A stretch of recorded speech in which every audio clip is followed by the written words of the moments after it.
क्या हुई है समस्या कि अभी ओसीआई जैसे H1B पे जो यहाँ नौकरी करते हैं, 5 साल 6 साल यहाँ रहते हैं, तो जब उनके परिवार में नया सदस्य जुड़ता है तो बाई बर्थ वो अमेरिकी नागरिक हो जाता है।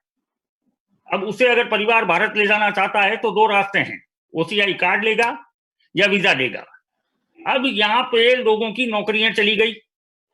यदि 60 दिन में अगर आपने अमेरिका नहीं छोड़ा तो आपको डिपोर्ट किया जाएगा, आप इलीगल हो जाएंगे, तो अमेरिकी सरकार का कानून काम करेगा।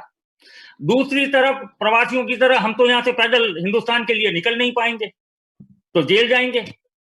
इस समस्या के लिए हमने केंद्र सरकार में गृह सचिव को लिखा, विदेश सचिव के ध्यान में भी ये बात लाया, दूरभाष पे बात हुई, चिट्ठी भी लिखी है।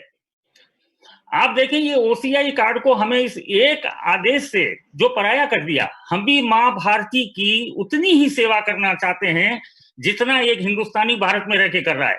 मैं बताऊंगा आपको, ओसीआई का उदाहरण दूंगा। आप देखिए 45 वर्ष से, लगभग 45 वर्ष से मेरे परिवार के 50 से अधिक लोग यहाँ हैं। हालांकि उसमें से सभी ने अमेरिका की नागरिकता ले ली है, सब ओसीआई कार्ड होल्डर है मुझे छोड़ के। मैं 32 साल से भारतीय नागरिकता पे हूं। जब ये समस्या आई तो परिवार का एक ट्रस्ट है, मेरी सिस्टर चंद्रा मेहता एवं के मेहता होटेलियर हैं यहाँ, तो मैंने उन्हें जैसे ही पीएम केयर की योजना आई आते ही मैंने फोन किया, जिनका ना हिंदुस्तान में कोई व्यवसाय है, ओसीआई कार्ड होल्डर हैं, मां भारती से भावनात्मक रिश्ता जुड़ा हुआ है, 1 करोड़ रुपया अगले दिन पीएम केयर में दे दिया। यही नहीं, यहाँ सरकारी आंकड़ों के मुताबिक 2.5 लाख छात्र अमेरिका में पढ़ते हैं, लगभग 50-55 हजार चले गए। जब ये एम्बेसी ऑफ इंडिया के ध्यान में आया वॉशिंगटन में, तो उन्हीं के प्रयासों से यहाँ के होटल व्यवसायियों से, होटल एसोसिएशन से संपर्क किया गया। 6,000 कमरे इन भारतीयों ने ऑफर किए कि हम $20 में दे देंगे, $25 में दे देंगे। उसमें भी यही 45 वर्ष से रहने वाला हमारे परिवार में से 2 होटलें ऑफर करी, टाइम्स स्क्वायर और बार्कले स्टेडियम पे 200 कमरे मुफ्त के अंदर। मेरे पास फोन आया था इंडियन कॉन्सुलेट से, और वैसे भी न्यूयॉर्क का इंडियन कॉन्सुलेट तो अप्रवासी भारतीयों का दूसरा घर बन चुका है। आप देखें इस समस्या में मैंने 2 बातें बताई है कि भले ही कोई भारतीय विश्व के किसी भी कोने में चला गया, उस देश की नागरिकता ले ली हो, लेकिन आप उसके अंदर की भारतीयता नहीं निकाल सकते हैं। वो मां भारती की उसी तरह सेवा करना चाहता है जैसे एक हिंदुस्तानी देश में रह के करना चाह रहा है। वंदे भारत मिशन शुरू हुआ, आप देखें, ये सौभाग्य समझें आप, ये वंदे भारत मिशन, इसके लिए देश के प्रधानमंत्री नरेंद्र भाई मोदी की मैं मुक्त कंठ से प्रशंसा कर रहा हूं, उनके टीम की। उसके साथ में सौभाग्य से काला वाला इसके जो दोनों सचिव हैं, उन दोनों को मेरे से लोग चाह रहे हैं, अप्रवासी चाह रहे हैं, मैं खुद भी चाह रहा हूं कि इस वेबिनार के माध्यम से मैं उनका आभार व्यक्त करना चाह रहा हूं। फॉरेन सेक्रेटरी हर्षवर्धन श्रृंगला साहब का, civil aviation secretary Pradeep Singh Kharola साहब का, जो निश्चित रूप से समन्वय बनाते हुए इन दोनों मिनिस्ट्रियों से काम कर रहे हैं। उन्हीं के विभाग के मंत्री जी मुरलीधरन साहब हैं, आपको भी बहुत बहुत साधुवाद, पूरी मोदी साहब की टीम को साधुवाद। लेकिन जो हमारी समस्या खड़ी हुई है, अब देखें 30 जून को एक ओसीआई का जिन फिर बाहर निकल रहा है। जब अमेरिका के अंदर इस समय जब ओसीआई वाले पूरे विश्व में सुन रहे होंगे तो उन्हें मालूम है पिछले साल सैकड़ों हजारों लोगों को एयरपोर्ट से वापस घर भेजा गया था। ये वही ओसीआई कार्ड है। क्या समस्या थी?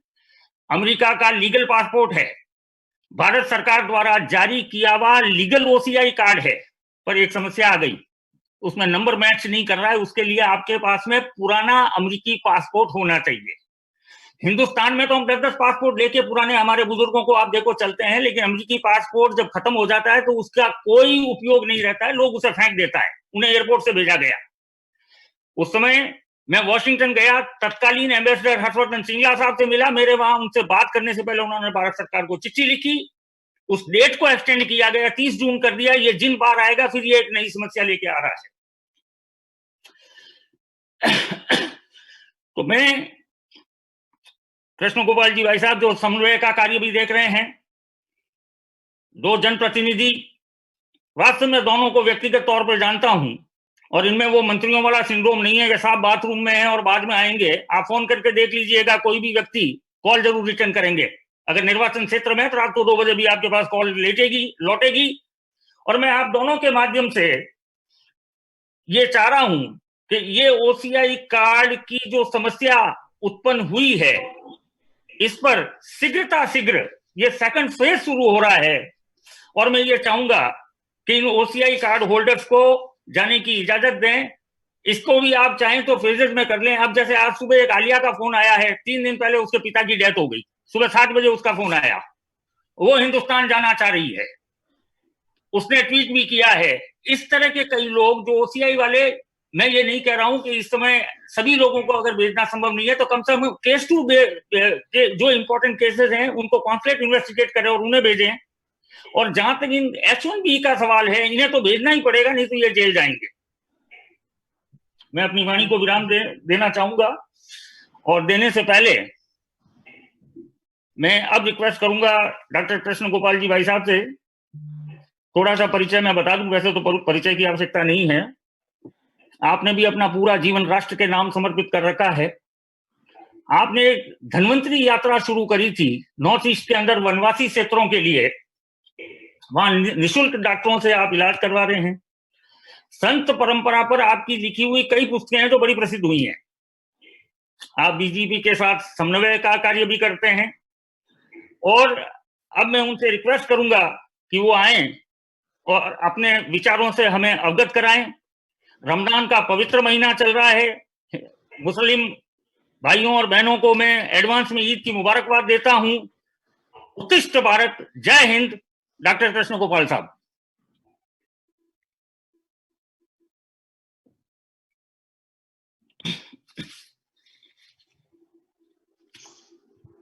सुधाकर जी, सभी को हमारा नमस्कार।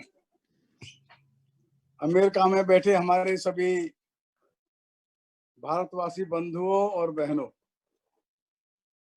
इस कोरोना नाम की जो बीमारी और इसके कारण से हम सभी को वार्ता करने की सुविधा प्राप्त हुई है, एक और तो ये समस्या है और दूसरी ओर ये अपॉर्चुनिटी भी है। और इस कारण से मैं आप सभी लोगों का इस गोष्ठी में अभिनंदन करता हूं। अभी जो भंडारी जी ने समस्या रखी है, उस समस्या के सभी पक्षों पर सरकार के संबंधित लोगों के साथ हम लोग वार्ता करेंगे। मुरलीधरन जी यहाँ पर हैं, श्रीमान पीपी चौधरी जी भी यहाँ पर हैं। उन्होंने भी आपकी बात को बहुत ध्यान से, गौर से सुना है और वे भी इस पर अच्छे से वहां पर चर्चा करेंगे।